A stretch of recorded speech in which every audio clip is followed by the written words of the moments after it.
Dear student, এডুকামেন্টৰ চেনেলটোলৈ তোমালোক সকলোকে স্বাগতম জনাইছো। আজি আমি এই ভিডিঅ'টোত ক্লাছ 10ৰ ইতিহাস পৰ্চনৰ যিটো সমাজ বিজ্ঞানৰ যিটো ইতিহাস পৰ্চন আছে তাৰ আমি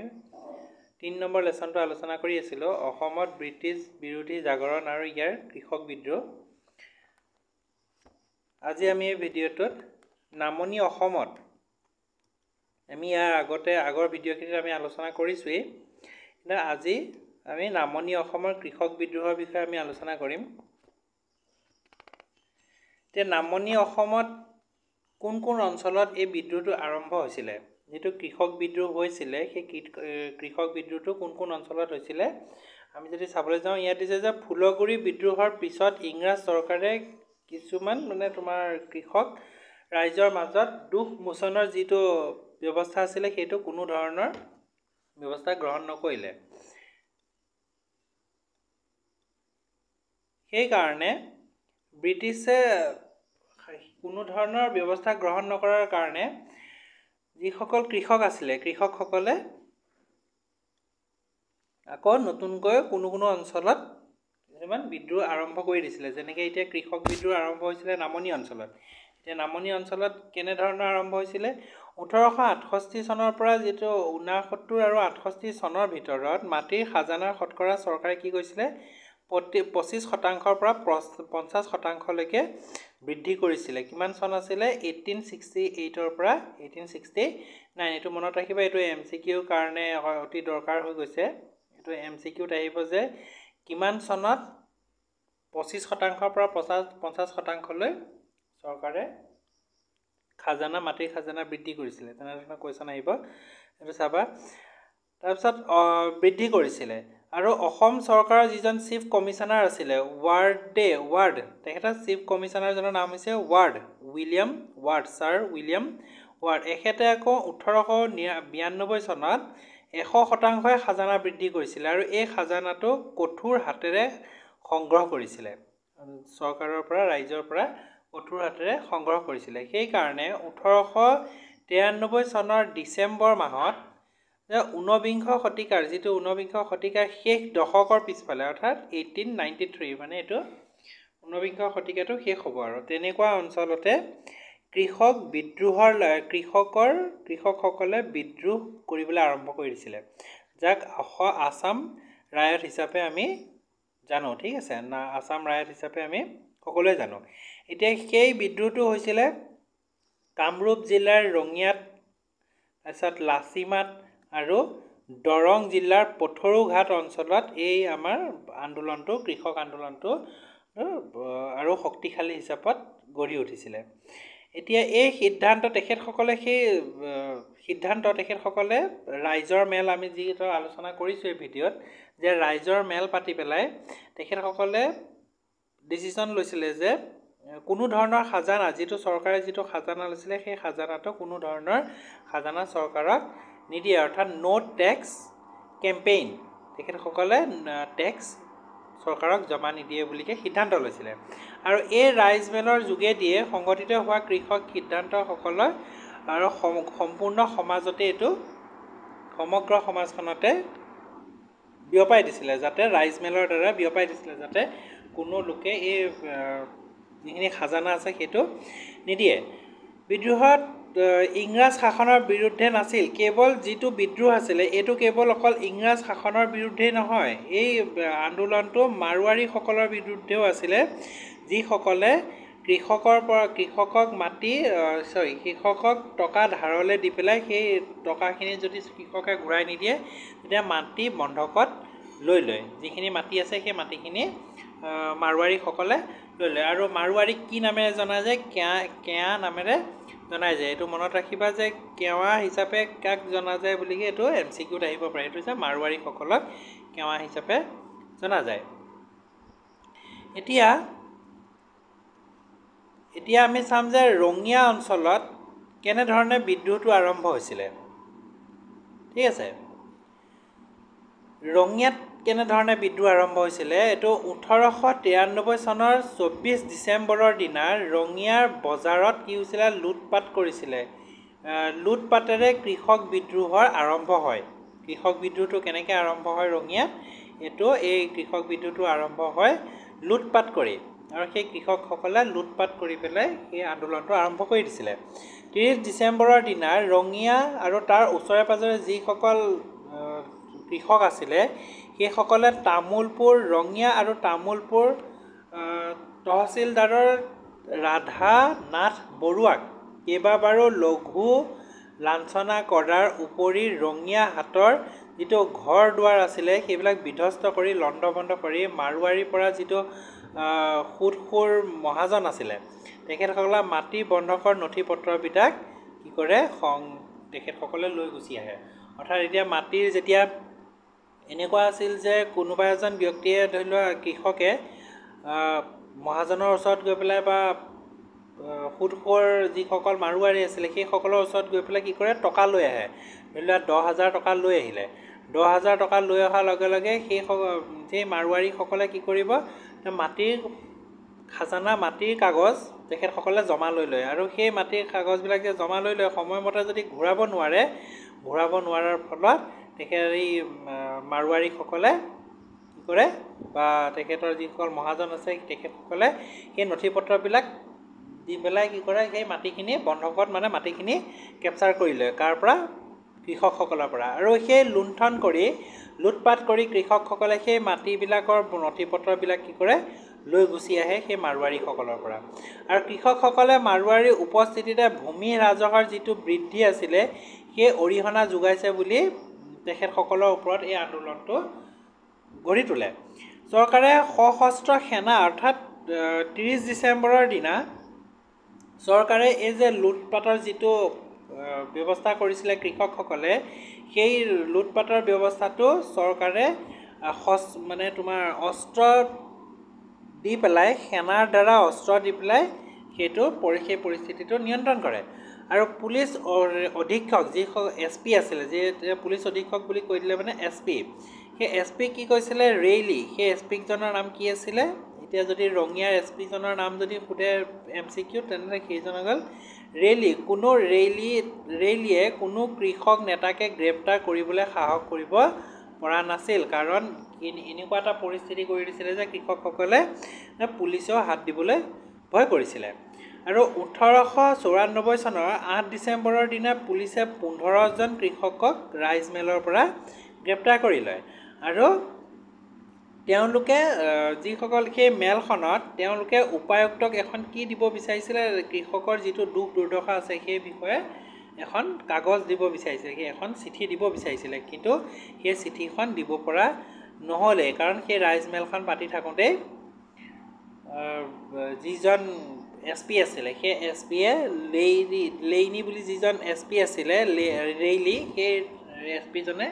সেই 15জন কৃষকক আটক কৰে অৰ্থাৎ এৰেষ্ট কৰি লৈ যায় ডিচেম্বৰৰ 10 তাৰিখে ৰঙিয়া থানাৰ প্ৰায় 3000 কৃষক বিভিন্ন মৌজাৰ পৰা গোট খাই উপায়ুক্তক যিজন উপায়ুক্ত আছিলে ৰঙিয়াৰ উপায়ুক্ত আছিলে সেই ৰঙিয়াৰ উপায়ুক্তজনৰ নামটোও চাবা যে মেক কেব তেখেতৰ নাম হৈছে মেক কেব এইটো তোমালোকৰ MCQত আহাৰটো যথেষ্ট মানে অধিক সংখ্যকে চান্স আছে তেওঁলোকে আঁতৰি যাবলৈ আদেশ দিয়াৰ পিছতো তেওঁলোক সেই স্থানৰ পৰা আঁতৰি নাযায় উপায়ুক্তৰ অফিচটো ঘেৰাও কৰিবলৈ আহিছিলে আবেলিলৈ কৃষকসকলে ৰঙিয়া থানা আৰু কাষ চাপি আহিছিল আৰু যাৰ কাৰণে উপায়ুক্তই কিজানি খাজানাৰ হাৰটো কমোৱাৰ কিবা জাননী দিব বুলি ভাবি পেলাই তেখেতসকলে আগবাঢ়ি আহিছিল কিন্তু আৰক্ষীয়ে যিসকলক গ্ৰেপ্তাৰ কৰি আছিলে সেই সহকৰ্মীসকলকো মোকলাই দিয়াৰ দাবী আৰু যিটো খাজানা আছিলে সেইটো পৰিমাণ কমাব বুলি আশাৰে কৃষকসকল আহিছিল কিন্তু উপায়ুক্তই কি কৰে এই আলোচনাৰ ওপৰত কোনো ধৰণৰ ব্যৱস্থা নলয় আৰু কৃষকসকলৰ যিটো আলোচনা আছে সেই মাটিৰ খাজানাৰ ওপৰত যিটো আলোচনা আছে সেই উপায়ুক্তই কোনো ধৰণৰ তোমালোকৰ গুৰুত্ব নিদিয়ে গুৰুত্ব সহকাৰে সেই কথাষাৰ নলয় আৰু সকলো কৃষকে কি কৰে চিঞৰি উঠিছিল যে বৰ্ধিত হাৰত খাজানা নিদিওঁ বুলি চিঞৰি উঠিছিল কাৰণে উপায়ুক্তই এজন ব্যক্তিক লগত লৈ পেলাই কথা পাতিম বুলি বিচৰাত যেতিয়া বিচাৰিছিলে তেতিয়া উপায়ুক্তই বিচাৰোঁতে চিঞৰি উঠিছিলে যেতিয়া কৃষকসকলে থানাৰ জোৰ কৰি প্ৰৱেশৰ চেষ্টা চলালে, যেতিয়া কৃষকসকলে থানাখনৰ ভিতৰলৈ সোমাবৰ কাৰণে জোৰ কৰি পেলাই থানাৰ ভিতৰত সোমাব বিচাৰিলে, তেতিয়া উপায়ুক্তই কি কৰিলে, গুলী চালনাৰ অৰ্ডাৰ দিলে। এছপিক গুলী চলাবৰ কাৰণে অৰ্ডাৰ দিলে। সেইটো কেৱল অকল ডিচিয়েহে পাৰে। এইটো অকল পাৱাৰ অকল মেজিষ্ট্ৰেট পাৱাৰ অকল ডিচি হাতত থাকে, অকল বেলেগৰ হাতত নাথাকে। বৰ্তমান আকৌ ডিচিক আকৌ ডেপুটি কমিশ্যনাৰ বুলি নহয়, ডিচিক ডিষ্ট্ৰিক্ট কমিশ্যনাৰ বুলি জনা যায়। এইটো উপায়ুক্ত নহয়, আজিকালি আয়ুক্ত হয়। ঠিক আছে, এইটো মনত ৰাখিবা। এতিয়া মেককেব যিজন ডিচি আছিলে, তেখেতে 10 জানুৱাৰীৰ দিনা এখন জাননী দিয়ে যে, যিখন জাননীৰ লিখা আছিলে, যদি কোনো ধৰণৰ ৰাইজমেল পাতে তেনেহ'লে আগতীয়াকৈ উপায়ুক্তৰ পৰা অনুমতি ল'ব লাগিব। বিনা অনুমতিত কোনো ধৰণৰ ৰাইজমেল পাতিব নোৱাৰিব। কিন্তু উপায়ুক্তই কৃষকসকলৰ মাজৰ পৰা নেতৃস্থানীয় লোকক আৰক্ষীৰ কনিষ্টবলত নিযুক্তি দি ইয়াত কৈছে যে, যিসকল ৰাইজমেলত বহি বা আন্দোলনত জড়িত আছিলে, সেইসকলৰ মাজৰে কেইজনমান ব্যক্তিক কি কৰে, উপায়ুক্তই আৰক্ষীৰ কনিষ্টবল হিচাপে চৰকাৰী চাকৰি এটা দিয়ে। আৰু সেই চৰকাৰী চাকৰি দি পেলাই সেইসকল ব্যক্তিৰ হতুৱাই কৃষকসকলৰ মাজত এটা শান্তি স্থাপনৰ বাবে চেষ্টা চলায়। কিন্তু খাজানা জমা দিবলৈ মান্তি কৰোৱাত, যিটো খাজানা দিবৰ কাৰণে মান্তি কৰাব লাগে, সেই মান্তি কৰোৱাত কি হৈছিলে, চেষ্টা চলাইছিলে উপায়ুক্তই। কিন্তু উপায়ুক্তৰ এই ব্যৱস্থা ফলপ্ৰসূ আছিল মানে ইয়াৰ যিটো ফলাফল আছিলে, সেইটো ফলাফলটো ভাল আছিলে। ৰঙিয়াৰ কৃষকে প্ৰায় 90,000 টকা, যিহেতু তেখেতসকলৰ মাজৰে কৃষকসকলৰ মাজৰ পৰাই যেতিয়া এজন কনিষ্টবলক চৰকাৰী চাকৰি দিলে, সেই কনিষ্টবলজনে গৈ পেলাই যেতিয়া মানুহখিনিক বুজাবলৈ ল'লে যে এইটো আমি দিব লাগে, এনেকৈ ধৰণৰ যেতিয়া উপায়ুক্তই সেইটো দিব লাগে বুলি যেতিয়া কৈছে, তেনেকৈ দিব লাগে, তেতিয়া প্ৰায় 90,000 টকাৰ যিটো খাজানা আছিলে, সেইটো 60,000 টকালৈকে জমা হৈছিলে, চৰকাৰৰ পুঁজিত জমা হৈছিলে। আৰু ব্ৰিটিছ চৰকাৰৰ এই দমনমূলক নীতি, এইটো কি আছিলে, দমনমূলক নীতি বুলি কোৱা হয়। কৃষকসকলে মেল অনুষ্ঠিত কৰাৰ বিৰত ৰাখিব পৰা নাছিল। যিটো চৰকাৰে ভাবিছিলে যে এইটো আমি দমন হিচাপে এইটো কি কৰিম, দমাই ৰাখিম। কিন্তু সেইটো যিটো মেল পতাৰ ওপৰত যিটো দমাই ৰাখিব বিচাৰিছিলে, সেইটো দমাই ৰাখিব পৰা নাছিলে। আৰু নলবাৰী, বৰমা আৰু বজালী এই অঞ্চলত কি হৈছিলে, কৃষকসকলে ৰাইজমেল আগৰ দৰে সক্ৰিয় হৈ পাতি আছিলে। যিটো বাধা আছিলে, সেই বাধাটো চৰকাৰৰ বাধাটো তেখেতসকলে মনা নাছিলে আৰু নামানি পেলাই পাতি আছিলে। আকৌ লচিমাৰ কৃষক বিদ্ৰোহ, এতিয়া হৈ গ'ল লচিমাৰ কৃষক বিদ্ৰোহ।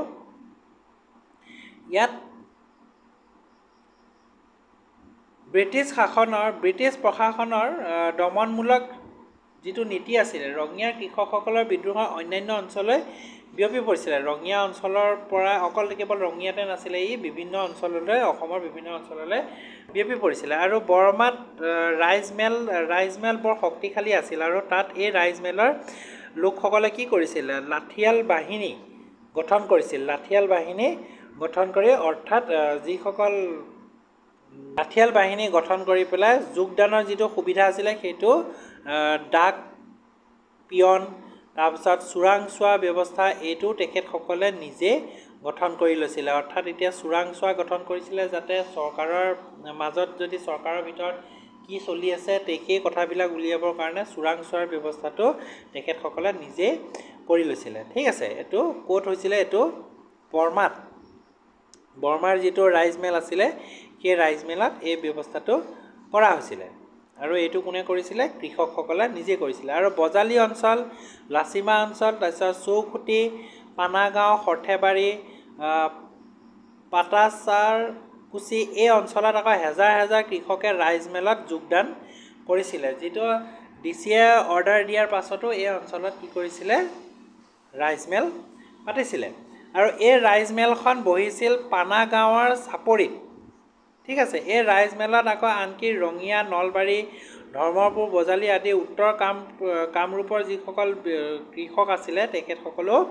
যোগদান কৰিছিলে। আৰু 1894 চনত 21 জানুৱাৰীৰ দিনা সৰুক্ষেত্ৰী মৌজাৰ লাচিমাৰ ওচৰত যিটো কালপা গাঁও আছিলে তাৰ মৌজাদাৰ আছিলে দাসুৰাম চৌধুৰী আৰু মণ্ডল আছিলে কোন হলিৰাম মিশ্ৰই খাজানা সংগ্ৰহৰ বাবে যাওঁতে দুয়োকে ৰাইজে বেয়াকৈ মাৰপিট কৰিছিলে যিসকল কোন কোন গৈছিলে বুলি কৈছে ইয়াত কৈছে যে কোন কোন গৈছিলে সৰুক্ষেত্ৰৰ মৌজাৰ যিটো লাচিমাৰ যিটো কালপা গাঁৱৰ মৌজাদাৰ দাসুৰাম চৌধুৰী আৰু মণ্ডল গৈছিলে হলিৰাম মিশ্ৰ কি কৰিবলৈ গৈছিলে খাজানা উঠাবলৈ গৈছিলে আৰু এই খাজানা উঠাব যাওঁতে ৰাইজে তেখেতসকলক বহুত বেয়াকৈ মাৰপিট কৰিছিলে আৰু পিছত দুইজনৰে কি হৈছিলে মৌজাদাৰজনৰ মৃত্যু হৈছিলে আৰু এই ঘটনাস্থলীত উপস্থিত হৈ বৰপেটাৰ মহকুমাধিপতি মাধৱ চন্দ্ৰ বৰদলৈয়ে প্ৰায় ৭৫জন লোকক আটক কৰে অৰ্থাৎ এৰেষ্ট কৰি লৈ যায় আৰু লচিমাৰ জিৰণি শিবিৰলৈ ৰেষ্ট কেম্পলৈ পঠাই দিয়ে আৰু সেই যে ৭৫জন ব্যক্তিক যে এৰেষ্ট কৰিছিলে তেখেতসকলক লচিমাৰ যিটো জিৰণি অঞ্চল আছে ৰেষ্ট কেম্প সেই ৰেষ্ট কেম্পলৈ পঠিয়াই দিছিলে আৰু সেই ৰেষ্ট কেম্পত আকৌ প্ৰায় ৩০০০ লোকে শিবিৰৰ চাৰিওফালে ঘেৰাও কৰি জ্বলাই দিয়াৰ এটা ভাবুকি দিছিলে যে আমি সেই শিবিৰটো জ্বলাই দিম বুলি সেই ৩০০০ কৃষকে লগ ধৰি পেলাই কৈছিলে আৰু ইয়াৰ ফলতে আটক কৰা বন্দীসকলক মুক্তি কৰিবলৈ বাধ্য হৈ গৈছিলে এই যে যি মাধৱ চন্দ্ৰ নামৰ যিজন মহকুমাধিপতি আছিলে সেই মহকুমাধিপতিজনে ৭৫জন ব্যক্তিক লৈ গৈছিলে আৰু যাৰ ফলত ৩০০০ লোকে সেই শিবিৰটো জ্বলাই দিম বুলি কোৱাত তেখেতসকলক এৰিবলৈ বাধ্য হৈ গৈছিলে আৰু উপায়ুক্ত মেককেব যিজন উপায়ুক্ত আছিলে তেখেতে ৩০জনমান পুলিচ আৰু গোৰ্খা ৰেজিমেণ্টৰ লোকক পঠাই প্ৰায় ৫৯জন বিদ্ৰোহীক গ্ৰেপ্তাৰ কৰিছিলে আৰু এই গ্ৰেপ্তাৰ কৰা লোকসকলক অস্থায়ী জেলত ভৰাই থৈছিলে ঠিক আছে এইটো স্থায়ী জেল নহয় এইটো অস্থায়ী জেলত ভৰাই থৈছিলে আৰু ২৫ তাৰিখ আবেলি ৬০০০ লোকে বন্দীসকলৰ মুক্তি বিচাৰি প্ৰায় ৬০০০ লোকেই স্বাক্ষৰ কৰি পেলাই এখন আবেদন মানে এখন দৰখাস্ত লিখি পেলাই উপায়ুক্তৰ শিবিৰত গৈ দাখিল হয় আৰু মেককেবে কোনো ধৰণৰ সঁহাৰি নজনালে যিখন দৰখাস্ত লৈ গৈছিলে সেই দৰখাস্তখনত মেককেবে কোনো ধৰণৰ সঁহাৰি নজনালে আৰু শক্তি প্ৰয়োগ কৰি সেইসকলক ঘৰলৈ খেদিহে পঠালে আৰু যিসকলক বন্দী কৰিছিলে সেই বন্দীসকলক আকৌ গৰুৰ দৰে কান্ধত জুবলি দি পেলাই হাল টনাই পেলাই ৰাইজক কি কৈছিলে যে ৰাইজক পৰামৰ্শ দিছিলে যে আপোনালোকে এনেকুৱা ধৰণৰ আন্দোলন নকৰিব নহলে আপোনালোকৰ ক্ষেত্ৰতো এই বস্তুটো হ'ব এনে ধৰণৰ কাম কৰিছিলে যাৰ কাৰণে কৃষকসকল চৰকাৰৰ প্ৰতি আৰু এটা কি হৈছিলে বিদ্ৰোহী হৈ উঠিছিলে আৰু ১৬জন ব্যক্তিক শাস্তি বিহিছিলে ঠিক আছে হলিৰাম মিশ্ৰৰ মণ্ডলক মৰাৰ অপৰাধত যিজন আছিলে হলিৰাম মিশ্ৰ মণ্ডল আছিলে সেই মণ্ডলজনক মৰাৰ অপৰাধত প্ৰায় ১৬জন ব্যক্তিক শাস্তি দিছিলে আৰু পিছত গৈ পেলাই কলিকতীয়া যিখন হাইকোৰ্ট আছে সেই হাইকোৰ্টে সেইসকলক শাস্তিৰ পৰা অকণমান ৰেহাই দিছিলে তাৰপিছত এই বিদ্ৰোহত নেতৃত্ব দিয়া পুষ্পৰাম কলিতা দেৱী দত্ত শৰ্মা জয়ন্তী বেজ তাৰপিছত নিৰ্ভাষা কলিতা নাওচাক কলিতা মংগলু কলিতা এইসকলক দুবছৰকৈ সশস্ত্ৰ কাৰাদণ্ড ভোগ কৰিবলৈ বাধ্য কৰাইছিলে ঠিক আছে এইটো কুৱেশ্যন এইখিনিও তোমালোকে মনত ৰাখিবা যে বিদ্ৰোহৰ ফলত কোন কেইজন ব্যক্তিক প্ৰায় ২ বছৰলৈকে কাৰাদণ্ড দিয়া হৈছিলে ইয়াৰ পৰা ৩জন বা ৪জনৰ নাম দি দিব আৰু তাৰপিছত বেলেগ কেইজনমানৰ নাম দি দিব বা ওপৰৰ গোটেই কেইজন বুলি ক'ব তেনেকৈ ধৰণৰ কুৱেশ্যন আহিব পাৰে তাৰপিছত দিছে যে পথৰুঘাটৰ কৃষক আন্দোলন এই আকৌ আন্দোলন হৈছিলে দৰং জিলাৰ অন্তৰ্গত যিটো মঙলদৈ মহকুমাৰ পথৰুঘাট অঞ্চলত এই আন্দোলনটো হৈছিলে ক'ত আছিলে দৰং জিলাত হৈছিলে আৰু মণ্ডলটো আছিলে মহকুমা আছিলে মঙলদৈ মহকুমাৰ অন্তৰ্গত পথৰুঘাটত এই আন্দোলনটো হৈছিলে ৰাইজমেল বহিছিলে প্ৰায় ১৮৯৪ চনত আৰু জানুৱাৰী মাহৰ ৰাইজমেলৰ যোগেদি এই আন্দোলনটো প্ৰতিবাদ আৰম্ভ হৈছিল আৰু এই খাজানাত বাধা প্ৰদান কৰি আহিছিল আৰু বৰ্ধিত হাৰত যিটো ভূমিৰ খাজানা আছিলে সেই খাজানাটো সেই খাজানাৰ পৰিপ্ৰেক্ষিততে এই আন্দোলনটো ডাঙৰকৈ আৰম্ভ হৈ গৈছিলে ঠিক আছে এটা কলাইগাঁও মঙ্গলদৈ চিপাজাৰ পথৰুঘাট তহচিল কৃষকসকলে এই ৰাইজমেলত মিলিত হৈছিলে আৰু তেখেতসকলে এই ৰাইজমেলত পথৰুঘাট অঞ্চলত যিটো ৰাইজমেল হৈছিলে তাত 26 তাৰিখৰ পৰা 28 তাৰিখলৈ তিনিদিনীয়াকৈ এখন বৃহৎ ৰাইজমেল অনুষ্ঠিত কৰিছিলে আৰু তহচিলদাৰসকলৰ পথৰুঘাটৰ এই প্ৰস্তাৱিত ৰাইজমেলৰ প্ৰস্তুতিৰ খবৰ পাই মহকুমাধিপতিয়ে জিলাধিপতি জে.ডি. এণ্ডাৰছনক সেই সম্পৰ্কে অৱগত কৰে কোনে অৱগত কৰিছিলে সেইটো অৱগত কৰিছিলে মহকুমাধিপতি জিলাধিপতি অৰ্থাৎ মহকুমাধিপতিজনে জিলাধিপতি মানে ডিচিক অৱগত কৰিছিলে যে ইয়াত এখন ৰাইজমেল হৈ আছে বুলি আৰু সেই জিলাধিপতিয়ে সেই ৰাইজমেলখন বন্ধ কৰিবৰ কাৰণে পুলিচ আৰু সামৰিক বাহিনী লৈ ফৌজ লৈ পেলাই অধীক্ষক জে.আৰ. বেৰিংটনৰ সৈতে 26 তাৰিখে পথৰুঘাটলৈ যাত্ৰা কৰে আৰু 27 তাৰিখে সেই পথৰুঘাটত গৈ পেলাই পায় উপস্থিত হৈ গৈ আৰু পুলিচ মিলিটাৰীৰ সহায়ত খাজানা নিদিয়া কৃষকসকলৰ সম্পত্তি বাজেয়াপ্ত কৰে বাজেয়াপ্ত মানে তেখেতসকলে যিসকলে খাজানা দিয়া নাছিলে সেইসকলৰ খাজানা নিদিয়াৰ কাৰণে সেইসকলৰ যিখিনি সম্পত্তি আছিলে সেই কৃষকসকলৰ সম্পত্তিখিনি চৰকাৰে কি কৰে উপায়ুক্তই লৈ লয় আৰু এই কাৰ্যই কৃষকসকলৰ মাজত আকৌ তীব্ৰ অসন্তুষ্টি সৃষ্টি কৰিছিলে যাৰ কাৰণে প্ৰায় 200 জন লোকে সম্পত্তি ক্ৰুক কৰিবলৈ যোৱা বেৰিংটন চাহাবক আগুৰি ধৰে প্ৰায় 200 জন ব্যক্তিয়ে যিজন বেৰিংটন যিজন ব্যক্তি আছিলে সেইজনক চাহাবজনক আগুৰি ধৰি পেলাই ৰাইজৰ হাতৰ পৰা সাৰি আহিবলৈ জিৰণি শিবিৰত থকা জিলাধিপতি এণ্ডাৰছনক ঘটনাৰ সবিশেষ জনায় ঠিক আছে আৰু সেই যে তেখেতক যে আগুৰি ধৰিলে আগুৰি ধৰাৰ কাৰণে তেখেতে কি কৰিলে গুচি আহিলে কলৈ গুচি আহিলে জিৰণি ল'বৰ কাৰণে জিৰণি শিবিৰলৈ পলাই পেলাই গুচি আহিলে বেৰিংটন কেইঘণ্টামানৰ পিছত প্ৰায় 2000 উত্তেজিত কৃষকে সেই জিৰণি শিবিৰৰ ফালে গৈ পেলাই হাতে হাতে লাঠি আৰু বাঁহৰ কামি লৈ পেলাই তেখেতসকলে সেই জিৰণি অঞ্চলত কি কৰে উপস্থিত হয় আৰু কৃষকসকলে এইদৰে দলে বলে জিৰণি শিবিৰত উপস্থিত হোৱাত উপায়ুক্ত এণ্ডাৰছনে তৎকালীনভাৱে সেই কৃষকসকলক ঘৰে ঘৰে যাবৰ কাৰণে কয় কিন্তু কৃষকসকল তাৰ পৰা আঁতৰাই পঠিয়াবলৈ মানে আঁতৰি নগৈ পেলাই সেই তেখেতসকলৰ ফালেহে অৰ্থাৎ উপায়ুক্তৰ ফালেহে গতি কৰে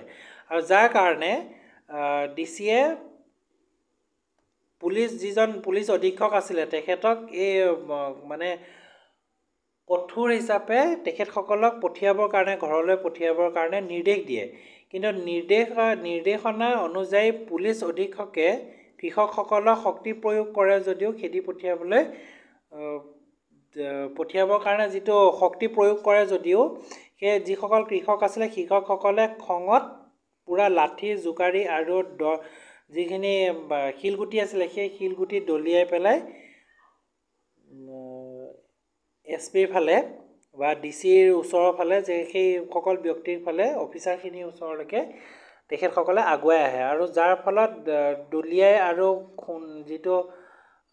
মাটি চপৰা বা শিলগুটি যেতিয়া দলিয়াই পেলাই এই পুলিচসকলৰ গাত লাগে তেতিয়া কি কৰে প্ৰশাসক যিসকল ডিচি আছে ডিচিয়ে গুলিয়াবৰ কাৰণে অৰ্ডাৰ দিয়ে আৰু যাৰ ফলতে প্ৰায় 140 জন কৃষকৰ মৃত্যু হয় এইটো হৈ গ'ল বেচৰকাৰী হিচাপত চৰকাৰী হিচাপ নহয় এইটো বেচৰকাৰী হিচাপত প্ৰায় 140 জনৰ পৰা 150 জন ব্যক্তি আহত হয় আৰু 140 জনৰ মৃত্যু হয় বুলি কোৱা হয় কিন্তু চৰকাৰী মতে এইটো 15 জনৰ মৃত্যু আৰু 37 জনৰ আহত হয় বুলি কোৱা হয় আৰু পথৰুঘাটৰ কৃষক বিদ্ৰোহ ব্ৰিটিছ সাম্ৰাজ্যবাদী চৰকাৰে অতি কঠোৰ হাতেৰে দমন কৰিবলৈ চেষ্টা মানে দমন কৰি দিয়ে আৰু যাৰ ফলত প্ৰায় 37 জন কৃষকক গ্ৰেপ্তাৰ কৰি মঙ্গলদৈ মহকুমাধীশ ৰেনছম চাহাবে বিচাৰ কাৰ্য সমাধান কৰে আৰু যে 37 জন ব্যক্তিক যে এৰেষ্ট কৰিছিলে সেই এৰেষ্ট কৰা ব্যক্তিসকলক যিখন মঙ্গলদৈ মহকুমাধিপতি ৰেনছম আছে ৰেনছম চাহাবে সেই তেখেতসকলৰ বিৰুদ্ধে সেইটো এটা বিচাৰ শুনানি কৰে আৰু এই বিদ্ৰোহত গ্ৰেপ্তাৰ কৰা লোকসকলৰ ভিতৰত আলোক শ্বেখ আৰু অন্যান্য 6 জনক শাস্তি প্ৰদান কৰা হয়।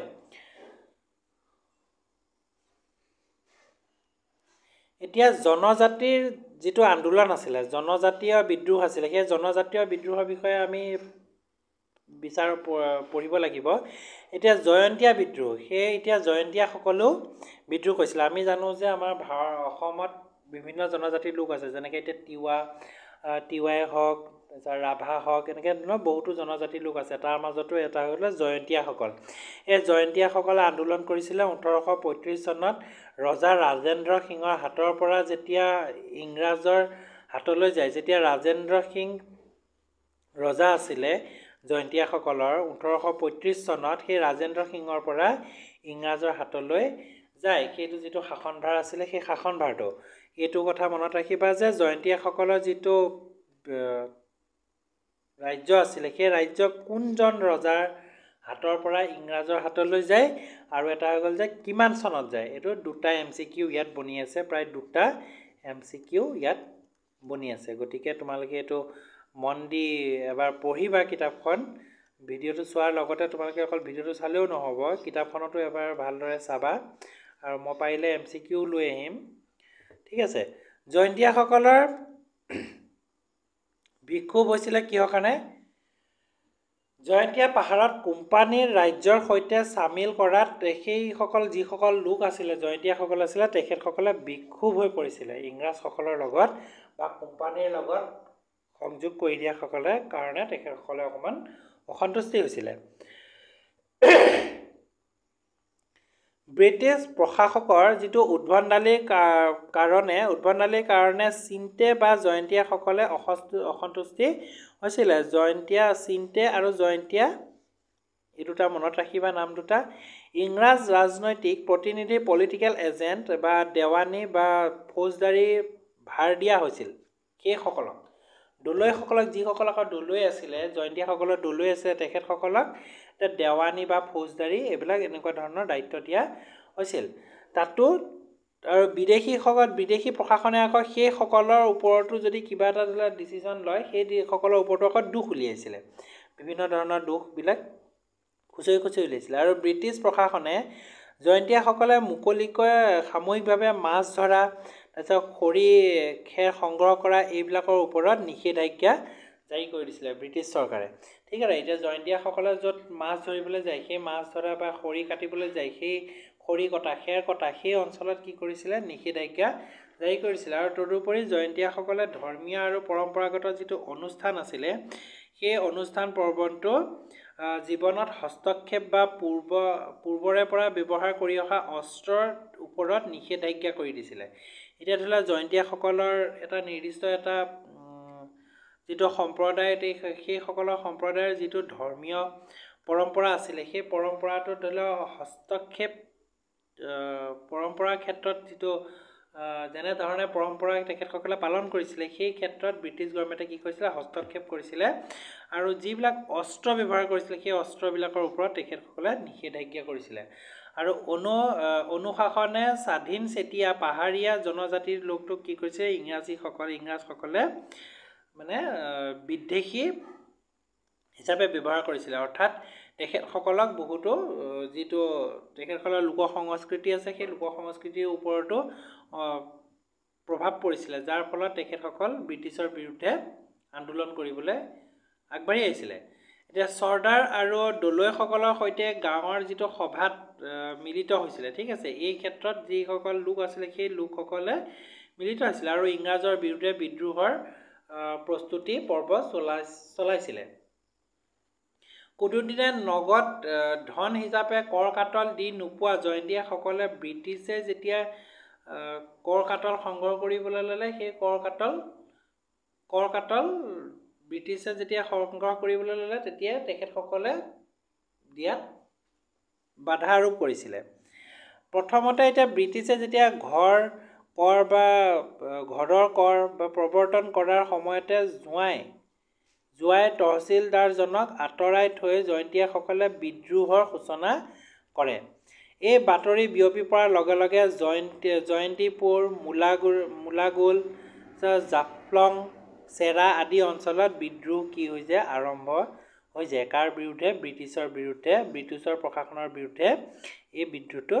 আৰম্ভ হয়। আৰু এই বিদ্ৰোহটো ব্ৰিটিছ প্ৰশাসনে আকৌ কি কৰে? কঠোৰ নীতিৰে কি কৰে? দমন কৰিবলৈ চেষ্টা কৰে 1961 চনত। আৰু উকিয়াং নবাৰ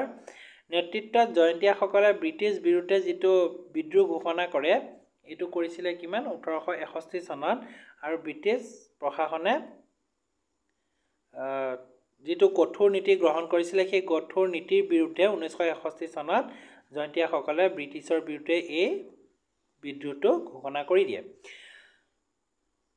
তেওঁলোকৰ এই জোঁৱাইৰ ওচৰত সভাত মিলিত হৈ জয়ন্তীয়া পাহাৰৰ পৰা ব্ৰিটিছ ৰাজনৈতিক কৰ্তৃত্ব উফৰাই তাত জয়ন্তীয়াসকলৰ যিটো ৰজাৰ যিটো প্ৰশাসন আছিলে, সেই শাসন আছিলে, সেইটো আকৌ এবাৰ অনাৰ চেষ্টা কৰিছিলে। জয়ন্তীয়াসকলে 1862 আৰু 1862 চনৰ 17 জানুৱাৰী জোঁৱাইত থকা ব্ৰিটিছ ছাউনীত অতৰ্কিত আক্ৰমণ কৰে। যিটো ব্ৰিটিছ ছাউনী আছিলে জোঁৱাই নামৰ অঞ্চলত, যিটো জোঁৱাইত নামৰ যিটো অঞ্চল আছিলে, সেই অঞ্চলত যিটো ব্ৰিটিছৰ যিটো ছাউনী আছিলে, সেই ছাউনীত 1862 চনৰ 17 জানুৱাৰীত কি কৰে? আক্ৰমণ কৰি দিয়ে। আৰু বিদ্ৰোহীসকলে জোঁৱাই, চেৰাপুঞ্জী জয়ন্তীয়াপুৰ মাজৰ দুয়োটা পথেই আগতীয়াকৈ অৱৰোধ কৰি ৰাখে। যিটো জোঁৱাই আৰু চেৰাপুঞ্জী আৰু জয়ন্তীপুৰ এই অঞ্চলত যিটো ৰাস্তা আছিলে, যিটো পথ আছিলে, যিটো ৰাস্তা আছিলে, সেই ৰাস্তাটো কি কৰে? তেখেতসকলে অৱৰোধ কৰি ৰাখে। অৱৰোধ মানে বন্দী কৰি ৰাখে। আৰু জয়ন্তীয়াসকলৰ ওপৰত ব্ৰিটিছ চৰকাৰে প্ৰায় 44 নং দেশীয় পদাতিক আৰু 33 নং বেংগল মিলিটাৰী পুলিচ বাহিনীৰ লোকে অত্যাচাৰ আৰম্ভ কৰিছিল। এই যে যিসকল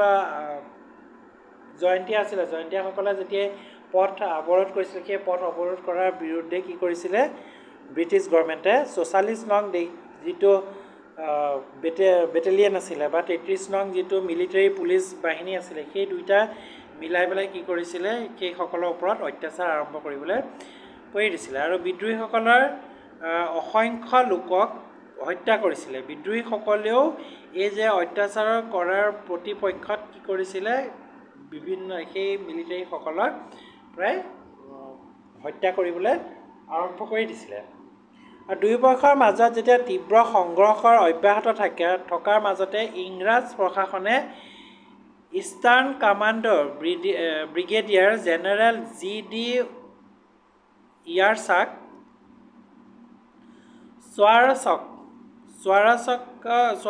সমগ্ৰ জয়ন্তীয়া পাহাৰৰ ওপৰত সামৰিক আৰু অসামৰিক কৃতিত্ব প্ৰদান কৰাৰ ওপৰত কি কৰে? প্ৰদান কৰাৰ লগতে B.W.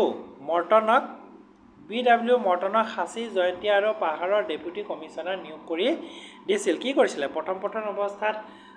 ব্ৰিটিছ গভৰ্ণমেণ্টে কি কৰিছিলে? দূৰৰ পৰা শাসন কৰি আছিলে। কিন্তু যেতিয়া এই আন্দোলনটো হৈ গ'ল, আন্দোলন হৈ যোৱাৰ লগে লগে তাত কি কৰি দিছিলে?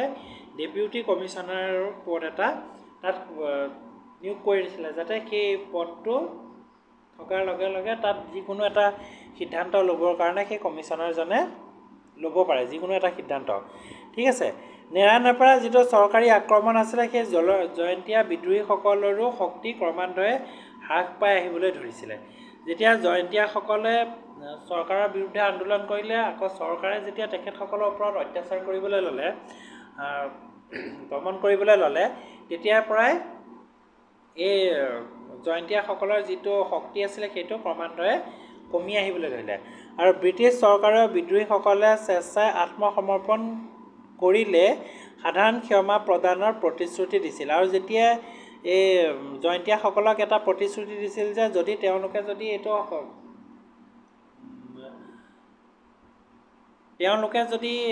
সেই বিদ্ৰোহটো নকৰি পেলাই যদি চৰকাৰৰ তলত যদি গুচি যায় বা কোনো চৰকাৰৰ আত্মসমৰ্পণ কৰি লয়, তেনেহ'লে তেখেতসকলে ক্ষমা প্ৰদান কৰাৰ ওপৰত প্ৰতিশ্ৰুতি দিছিলে আৰু তেওঁলোকৰ নেতা উকিয়াং নবাক কোনো লোকে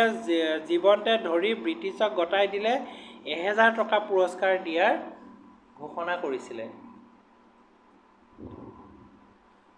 কৰি দিছিলে আৰু যাৰ কাৰণে উকিয়াং নবাব ব্ৰিটিছৰ হাতত ধৰা পৰে আৰু যি যে তোমাৰ জয়ন্তীয়াসকলৰ মাজত কৈছিলে যে যিজন উকিয়াং নবাব আছিল যে সেই নবাবজনৰ কি নবা আছিলে তেখেতক যদি কোনোবাই যদি ধৰি দিয়ে তেন্তে 1000 টকাৰ পুৰস্কাৰ যেতিয়া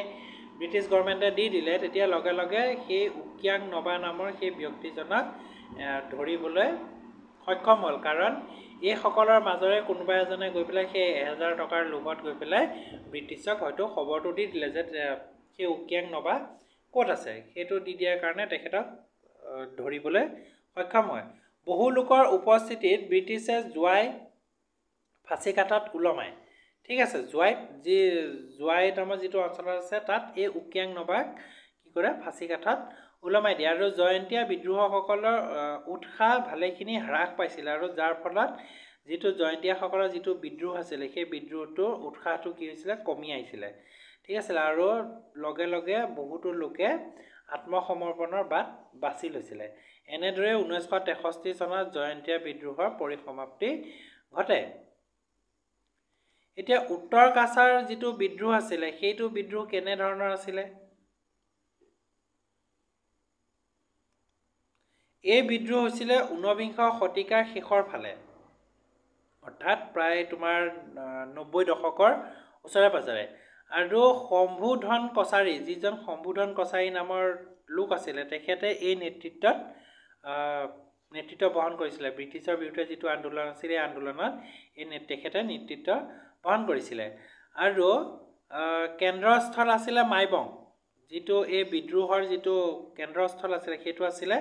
মাইবং আৰু 1881 পৰা 92 চনৰ এবছৰ কাল ধৰি এই বিদ্ৰোহ চলিছিলে আৰু 1880 চনত ব্ৰিটিছ চৰকাৰে উত্তৰ কাছাৰৰ ওপৰত আংগামী নগাসকলৰ আক্ৰমণ প্ৰতিহত কৰিবলৈ 100 জন কুকি বাহিনী এটা গঠন কৰিছিল কোনে গঠন কৰিছিল ব্ৰিটিছ চৰকাৰে গঠন কৰিছিল উত্তৰ কাছাৰত আংগামী নগাসকলৰ আক্ৰমণক প্ৰতিহত কৰিবৰ কাৰণে ঠিক আছে লগতে এই অঞ্চলৰ জনজাতিসকলক বশীভূত কৰি ৰাখিবলৈ ইংৰাজে বিষয়া এজনক মকৰল কৰি দিছিলে অৰ্থাৎ এই যে ব্যক্তিসকল আছে এই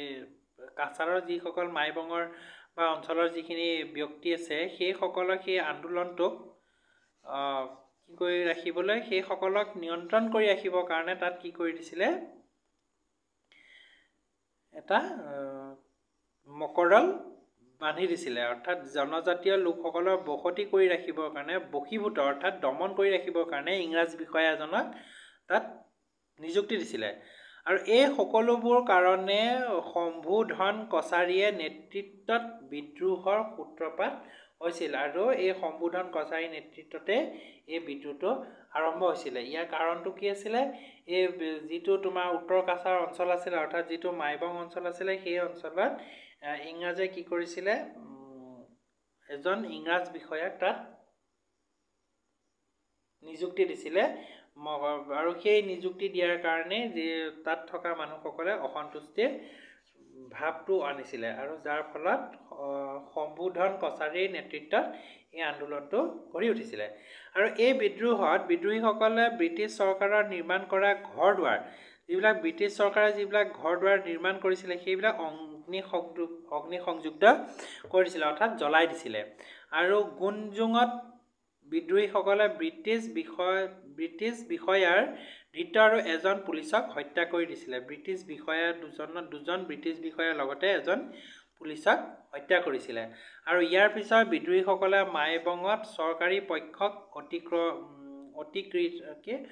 অতকৃতে আক্ৰমণ কৰিছিলে ঠিক আছে মাইবং অঞ্চলত ক'ত কৰিছিলে এইটো গুণজুঙত এইটো কথা মনত ৰাখিবা এইবিলাক MCQৰ কুৱেশ্যন হয় গতিকে মনত ৰাখিবা যে বিষয়াক বা উত্তৰ কাছাৰ কোন অঞ্চলত দুজন বিষয়াক হত্যা কৰা হৈছিলে ঠিক আছে এজন পুলিচ আৰু দুজন ব্ৰিটিছ বিষয়াক হত্যা কৰা হৈছিলে সেইটো হৈছে গুণজুঙত ঠিক আছে বিদ্ৰোহীসকলে আৰু মাইবঙত চৰকাৰৰ যিটো অফিচাৰবিলাক আছিলে বা চৰকাৰী লোক আছিলে সেইসকলৰ ওপৰত আক্ৰমণ কৰা হৈছিলে আৰু দুয়ো পক্ষৰ মাজত যেতিয়া তীব্ৰ সংঘৰ্ষ হৈছিলে আৰু বিদ্ৰোহীসকলৰ মাজত মৃত্যুৰ মুখত পৰে বিদ্ৰোহীসকলৰ ভালেমান মৃত্যুৰ মুখত পৰে আৰু এই যে আন্দোলনটো হৈছিলে সেই আন্দোলনত কেৱল অকল চৰকাৰী মানুহে নহয় সেই বিদ্ৰোহীসকলো তেখেতসকলৰ নিজৰ জীৱনটো দিব লগা হৈছিলে আৰু চৰকাৰী মেজৰ বয়ডু গুৰুতৰভাৱে আহত হয় চৰকাৰী মেজৰ ল'ৰাবিলাকো বা অফিচাৰবিলাকো এই ক'ত হয় গুৰুতৰভাৱে আহত হয় আৰু কিছুদিন পিছত মৃত্যুবৰণ কৰে আৰু এই বিদ্ৰোহৰ নেতা শম্ভু কছাৰীৰ পিছত কি হ'ল একো জনা নাযায় এইটো যিটো শম্ভু কছাৰীৰ বিষয়ে কোনো ধৰণৰ পোৱা নাযায় ঠিক আছে তেখেতৰ বিষয়ে তেখেতৰ কি হ'লগৈ সেইটো আজিলৈকে পোৱা নাই বুলি ইয়াত কোৱা হৈছে হয়তো কোনোবা এখন হিষ্ট্ৰী বুকত আমি পাম পঢ়িলে মানে এইটো হয়তো গভীৰভাৱে দিয়া নাই কাৰণে হয়তো এনেকৈ পোৱা নাই তে নগা জনগোষ্ঠীও আকৌ বিদ্ৰোহ কৰিছিলে ঠিক আছে ব্ৰিটিছৰ ৰাজনৈতিক যিটো নিয়ন্ত্ৰণ আছিলে সেই নগা জনজাতিৰ ওপৰতো পৰিছিল কাৰণে আৰু ব্ৰিটিছৰ অধিকৃত নগা যিটো অঞ্চল আছে সেই নগা অঞ্চলৰ লোকসকলে অসন্তুষ্ট হৈ গৈছিলে আৰু নগাসকলে প্ৰায় 1868 চনত এজন ব্ৰিটিছ বিষয়াৰ দামান্তক তেওঁৰ নিৰাপত্তা ৰক্ষী সহ হত্যা কৰিছিলে দামান্ত যিটো অফিচাৰ ৰেংক হয় সেই অফিচাৰ ৰেংকৰ ব্যক্তিজনক এজন নিৰাপত্তা যিজন গাৰ্ড থাকে সেই গাৰ্ডজনৰ লগতে তেখেতকো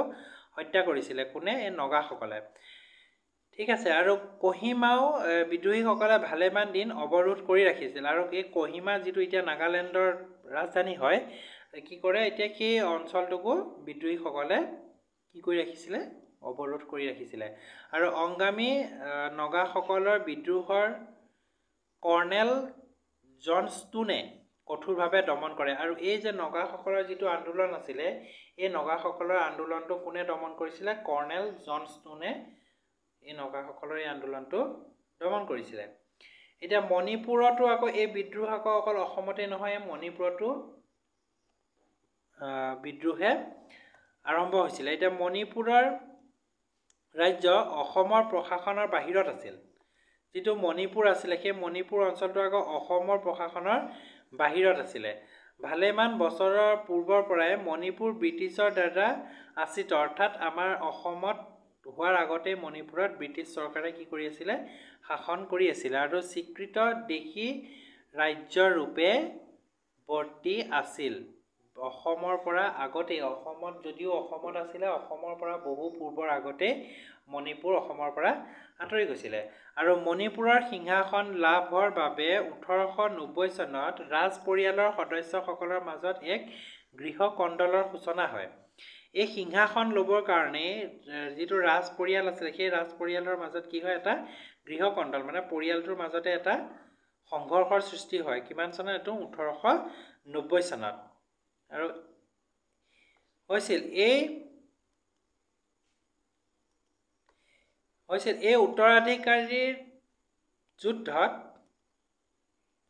যুদ্ধত অসমৰ চিফ কমিছনাৰ অনাহকে হস্তক্ষেপ কৰিছিলে আৰু এই ক্ষেত্ৰত চিফ কমিছনাৰে অনাহকে কি কৰি আছিলে চিফ কমিছনাৰে হস্তক্ষেপ কৰিছিলে আৰু ইংৰাজৰ উপস্থিতিত সুবিধা গ্ৰহণ কৰি যুৱৰাজ কুলচন্দ্ৰই মহাৰাজ সুৰচন্দ্ৰক সিংহাসনচ্যুত কৰি নিজেই ৰজা হয় আৰু এজন যিজন যুৱৰাজ কুলচন্দ্ৰ আছিলে এই কুলচন্দ্ৰই ইংৰাজৰ চিফ কমিছনাৰ বা ইংৰাজৰ সুবিধা লৈ পেলাই যিজন মহাৰজা আছিলে সুৰচন্দ্ৰক এইটো মনত ৰাখিবা আকৌ এইখিনিও এটা MCQ এটা MCQ হয় গতিকে এইটো মনত ৰাখিবা এইখিনি এটা কি হয় MCQ গতিকে এইখিনি মনত ৰখাটো অতি প্ৰয়োজন এতিয়া সুৰচন্দ্ৰক সিংহাসনৰ পৰা আঁতৰাই পেলাই তেখেতে নিজে ৰজা হৈছিল আৰু কিমান চনত হৈছিল 21 ছেপ্টেম্বৰ 1890 চনৰ 21 ছেপ্টেম্বৰত হৈছিলে এইটো কথা মনত ৰখাটো অতিকৈ দৰকাৰ সুৰচন্দ্ৰই ইংৰাজৰ সহায় ভিক্ষা কৰিছিল যদিও ইংৰাজৰ পৰা সুৰচন্দ্ৰ যিজন ৰজা আছিলে সেই ৰজাজনে ইংৰাজৰ পৰা সহায় বিচাৰিছিল যদিও কুলচন্দ্ৰকে মণিপুৰৰ ৰজা হিচাপে স্বীকৃতি দিয়ে মণিপুৰৰ ৰজা হিচাপে কাক স্বীকৃতি দিছিলে ব্ৰিটিছ গভৰ্ণমেণ্টে এইটো কুলচন্দ্ৰকহে দিছিলে কিন্তু সুৰচন্দ্ৰয়ো সেই ইংৰাজৰ পৰা সেইটো কি বিচাৰিছিলে সহায় বিচাৰিছিলে কিন্তু তেখেতক সহায় কৰা নহল কিন্তু তলে তলে চলি থকা ব্ৰিটিছ বিৰোধী বিদ্ৰোহৰ মূল নেতা সেনাপতি টিকেন্দ্ৰজিতক দেশান্তৰিত কৰিবলৈ ব্ৰিটিছে নতুন ৰজা কুলচন্দ্ৰক হেঁচা প্ৰয়োগ কৰিছিল যেতিয়াই কুলচন্দ্ৰক ব্ৰিটিছ গভৰ্ণমেণ্টে কুলচন্দ্ৰক ৰজা হিচাপে পাতিছিলে পতাৰ লগে লগে মণিপুৰত যিটো আন্দোলন হৈ আছিলে সেই ব্ৰিটিছৰ বিৰুদ্ধে আন্দোলন কৰি থকা মানে নেতা সেনাপতি টিকেন্দ্ৰজিতক কি কৰিবলৈ দিছিলে দেশান্তৰিত কৰিবলৈ ব্ৰিটিছে কুলচন্দ্ৰক কি কৰিছিলে এটা হেঁচা প্ৰয়োগ কৰিছিলে কিন্তু দেশৰ স্বাধীনতা ৰক্ষাৰ হকে কাম কৰি জনপ্ৰিয় নেতাজনক ব্ৰিটিছৰ কথা মতে দেশান্তৰিত কৰাটো কুলচন্দ্ৰৰ কাৰণে সহজ কথা নাছিল কিন্তু এইটো কুলচন্দ্ৰই সহজভাৱে লোৱা নাছিল মানে এইটো ব্ৰিটিছ গভৰ্ণমেণ্টে ক'লে যদিও কি কৰা নাছিলে ব্ৰিটিছ গভৰ্ণমেণ্টে কৈছিল যদিও সেইটো কুলচন্দ্ৰই দিব যে লাগিব সেইটো হিচাপত কোনো ধৰণৰ গুৰুত্ব দিয়া নাছিল সেয়ে অসমৰ চিফ কমিছনাৰ JW কুইণ্টন আৰু 4জন ইউৰোপীয় বিষয়াই তেওঁক ধৰিবলৈ নিজে অহাত স্বাধীনতা প্ৰয়াসী মণিপুৰীসকলে আটাইকেইজনকে হত্যা কৰে ঠিক আছে যে কুলচন্দ্ৰক যেতিয়া কুলচন্দ্ৰই সেইটো অমান্তি কৰিছিলে যে মই এইটো দিব নোৱাৰো বুলি যেতিয়াই কৈ দিছিলে যেতিয়া কৈ দিয়াৰ লগে লগে কুলচন্দ্ৰক আকৌ এৰেষ্ট কৰিবৰ কাৰণে কুলচন্দ্ৰক ধৰিবৰ কাৰণে কোন আহিছিলে অসমৰ পৰা গৈছিলে অসমৰ পৰা চিফ কমিছনাৰ JW কুইণ্ট আৰু তাৰ লগতে আকৌ 4জন ইউৰোপীয় বিষয়া আহিছিলে আৰু সেইসকলক স্বাধীনতাৰ ওপৰত স্বাধীন বিচাৰি থকা মণিপুৰী যিসকল লোক আছিলে সেই লোকসকলে গোটেই কেইজনকে কি কৰে হত্যা কৰে আৰু এই ঘটনাৰ প্ৰতিশোধ ল'বলৈ এটা শক্তিশালী সৈন্য বাহিনী আকৌ মণিপুৰলৈ পঠাই কোনে ব্ৰিটিছ গভৰ্ণমেণ্টে পঠাই ইংৰাজ বাহিনীৰ বীৰ সেনাপতি টিকেন্দ্ৰজিতক ধৰিবলৈ সক্ষম হয় আৰু যেতিয়াই এই চৰকাৰে শক্তিশালী সেনা বাহিনী পঠায় তেতিয়া এই সেনাপতিজনক কি কৰে ধৰিবলৈ সক্ষম হয় আৰু ব্ৰিটিছ বিষয়াক হত্যা কৰা আৰু ব্ৰিটিছ শাসনৰ